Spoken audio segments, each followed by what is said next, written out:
Sugeng siang. Tasih tepang kula. Nggih kula niki Mbah Paijem nggih. Nggih. Kula Indah Nur Aini saking Poltekkes Surakarta nggih Mbah nggih. Nggih.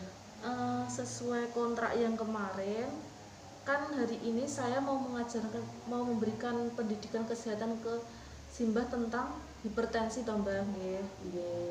Nah, nanti kira-kira butuh waktu kurang lebih 15 menit nggih Mbah. Nggih. Nggih. Apakah Simbah bersedia? Iya. Oke, kalau bersedia langsung saja nggih Mbah nggih. Nggih. Jadi apa itu pertama, yaitu yang pertama pengertian hipertensi dulu nggih Mbah nggih. Mbah udah tahu belum hipertensi itu apa? Tensi darah. Nggih, tekanan darahnya tinggi nggih. Iya. Nggih. Jadi pengertiannya yaitu hipertensi adalah tekanan darah tinggi yang bersifat abnormal dan diukur paling tidak pada 3 kesempatan yang berbeda. Tekanan darah normal bervariasi sesuai usia, sehingga setiap diagnosis hipertensi harus bersifat spesifik usia. Namun secara umum seseorang dianggap mengalami hipertensi apabila tekanan darahnya lebih tinggi daripada 160 sistoliknya dan yang di bawahnya 90 diastoliknya. Jadi kalau dikatakan tekanan darah tinggi niku toh Mbah, kalau tekanan darahnya itu yang sistoliknya itu lebih dari 160 dan yang di bawahnya pernya itu Mbah, itu lebih dari 90 itu dikatakan tekanan darah tinggi nggih. Nggih. Terus untuk penyebabnya, penyebab hipertensi itu sendiri ada faktor genetik yaitu keturunan. Jadi bisa karena faktor keturunan. Seumpama Simbah ini sebelumnya orang tuanya salah satu orang tuanya ada yang mempunyai tekanan darah tinggi. Nah, itu bisa mengaruh ke Simbahnya gitu loh. Terus bertambahnya usia dan lingkungan. Jadi usia juga mempengaruhi dan lingkungan juga iya. Terus paling sedikit 3 faktor lingkungan yang dapat menyebabkan hipertensi, yakni yaitu seperti makan garam yang terlalu berlebihan, stres psikis, dan obesitas kegemukan. Terus hipertensi sekunder dapat disebabkan oleh penyakit ginjal, penyakit endokrin, hipertensi endokrin, obat dan alkohol, serta kehamilan. Nah, penyebab hipertensi itu sendiri antara lain seperti stres, usia, merokok, obesitas atau kegemukan, minum alkohol, faktor keturunan, faktor lingkungan, gaduh atau bising. Jadi stres, semua Mbah punya masalah atau apa, lebih baik ya jangan dipendam. Kalau bisa diceritakan kepada anaknya atau ke temannya atau ke keluarganya, pokoknya untuk mengurai stres itu loh Mbah. Kalau seumpama stres kan bisa ngaruh juga ke tekanan darahnya sih Mbah. Terus merokok itu juga menyebabkan. Terus semakin tingginya usia, semakin menua itu juga bisa menyebabkan tekanan darah tinggi. Terus kegemukan juga iya, dan yang lain-lain. Terus jenis-jenis hipertensi itu ada 3 Mbah. Yang pertama hipertensi ringan, yang kedua hipertensi sedang, dan yang ketiga hipertensi berat.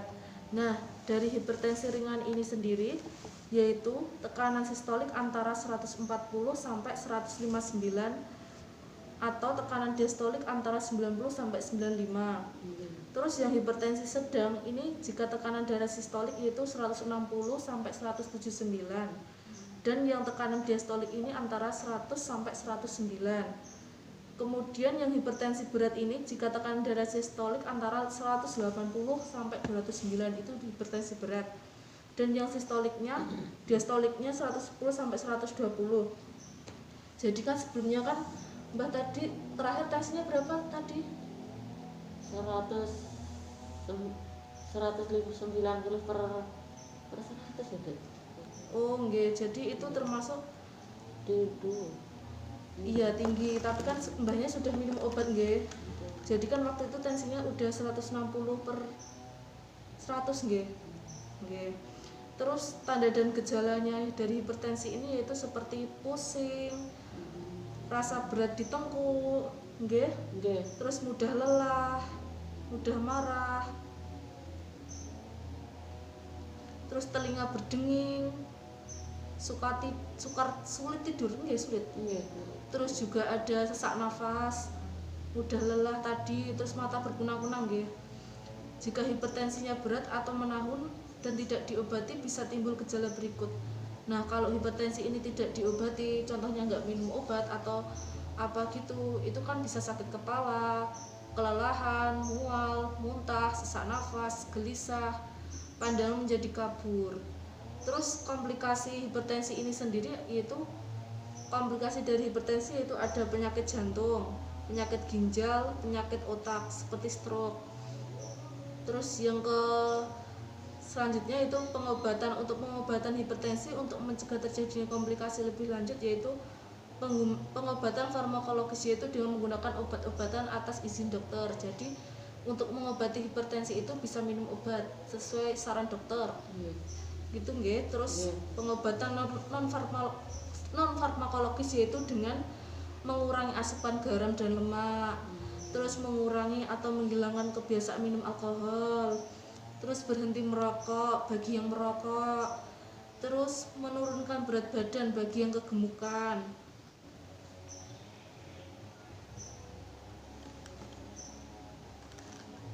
Terus olahraga teratur seperti jalan-jalan santai, bersepeda, berenang, pokoknya jalan-jalan gitu. Terus menghindari ketegangan. Nah, usahakan jangan kalau ada masalah langsung jangan tegang gitu, usahakan santai, rileks nggih. Terus istirahat cukup, terus hidupnya makanya jadi tenang. Terus yang terakhir itu pencegahannya itu agar tidak terjadi komplikasi yaitu kontrol teratur. Contohnya ya nanti kalau ke puskesmas kontrol ke dokternya, terus minum obat teratur juga. Terus yang terakhir yaitu tadi diet rendah garam dan lemak. Terus makanan yang dianjurkan untuk penderita hipertensi itu apa saja sih? Nah, untuk makanan yang dianjurkan untuk penderita hipertensi tekanan darah tinggi itu ada sayur-sayuran hijau kecuali daun singkong, daun melinjo dan melinjonya. Terus buah-buahan kecuali durian. Orang untuk durian. Yang dianjurkan buah-buahan nggih kecuali durian.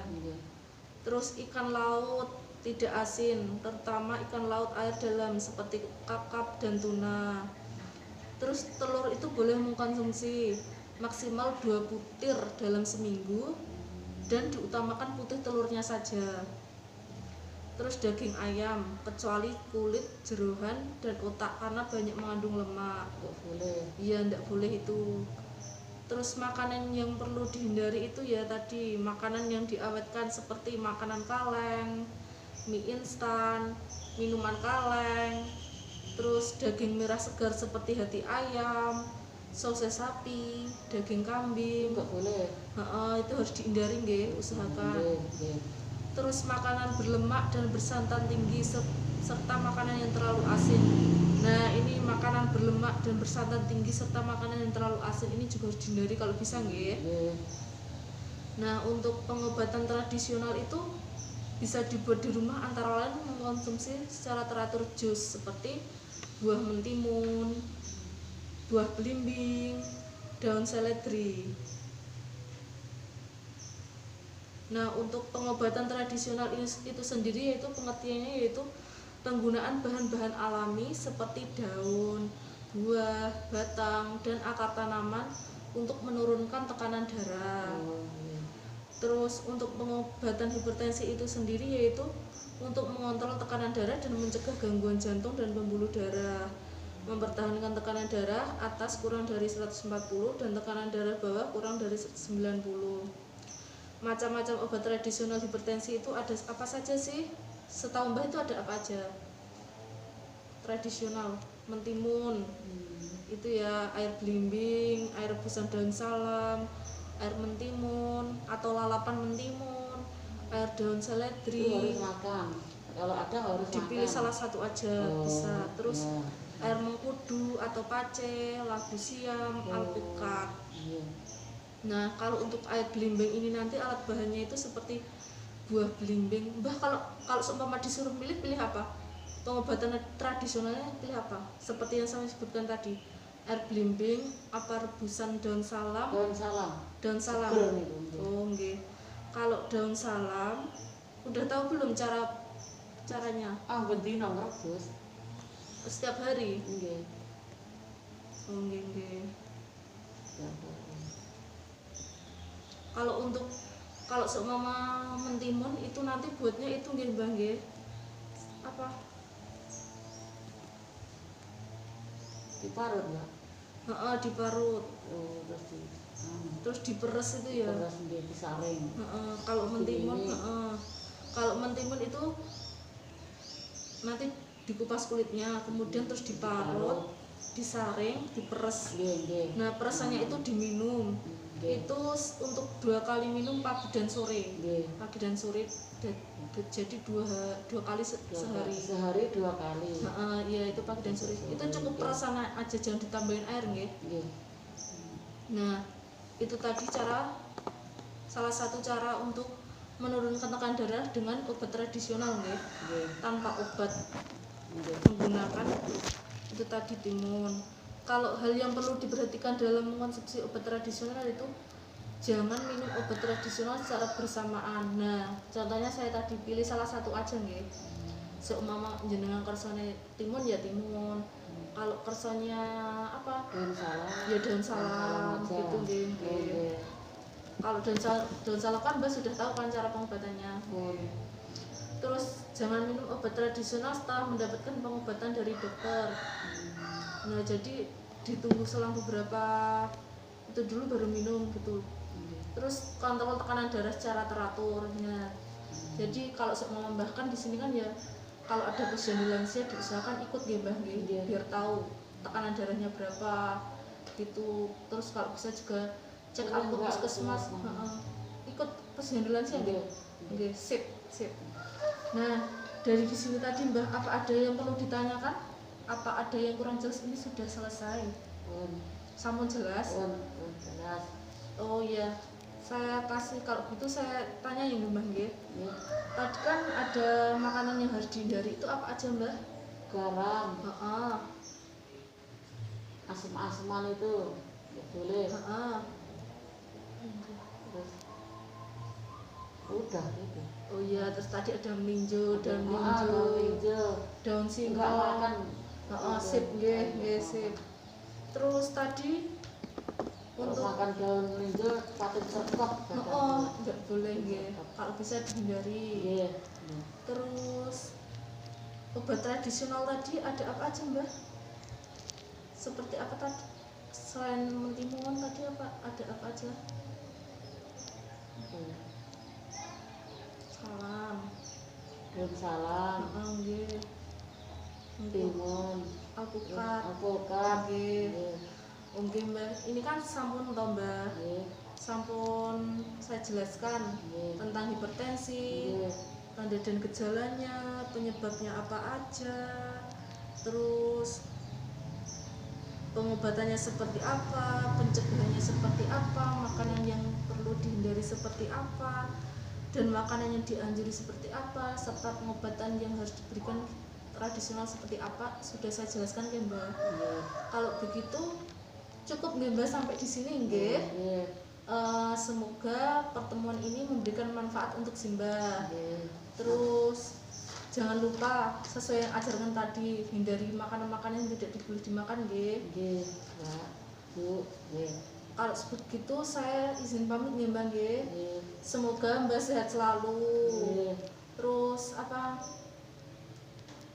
sehat selalu, terus jangan lupa kontrol juga nggih Mbak nggih. Kalau begitu terima kasih nggih Mbak atas waktunya. Mohon maaf mengganggu waktunya nggih Mbak nggih. Enggak apa-apa Mbak, saya juga terima kasih banyak dinasihatin sama Mbak. Terima kasih banyak. Nggih. Sampun nggih Mbak nggih, kula izin pamit nggih. Assalamualaikum. Waalaikumsalam. Wis.